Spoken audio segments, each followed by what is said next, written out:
বাংলাদেশের একমাত্র বিষাক্ত এবং বিষধর সাপ হলো লাল গালের ডুরা বা রেডনেক কিলব্যাক। এই সাপটি বাংলাদেশ ছাড়াও Indonesia, Thailand, Vietnam, Cambodia, Myanmar, Bhutan, Nepal, India এবং চীনের অনেকগুলো প্রদেশে পাওয়া যায়। এটি হেমোটক্সিন বিষ প্রদান করে। এছাড়া একটি পূর্ণবয়স্ক রেডনেক কিলব্যাকের শরীরে স্পর্শ করলে মানুষ বিষাক্ত হতে পারে। যদিও এটির বিষ অতটা মারাত্মক নয়, মানে মানুষের মৃত্যুর কারণ নয়, তারপরেও এই সাপের যেহেতু অ্যান্টিভেনম পাওয়া যায় না, সুতরাং এই সাপ থেকে আমাদের অবশ্যই দূরে থাকতে হবে।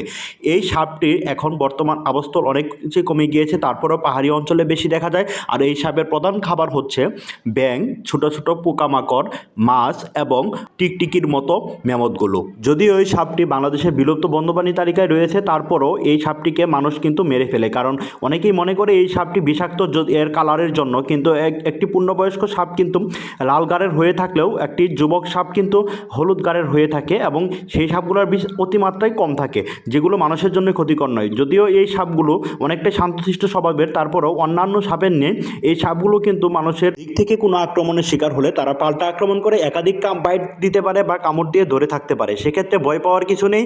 অবশ্যই যত দ্রুত সম্ভব রোগীকে হাসপাতালে অথবা চিকিৎসকের শরণাপন্ন হতে হবে। কোনোভাবেই তাকে ওঝার কাছে নিয়ে যাওয়া যাবে না, যেহেতু এটির অ্যান্টিভেনম নাই, সুতরাং এটি বিপজ্জনক।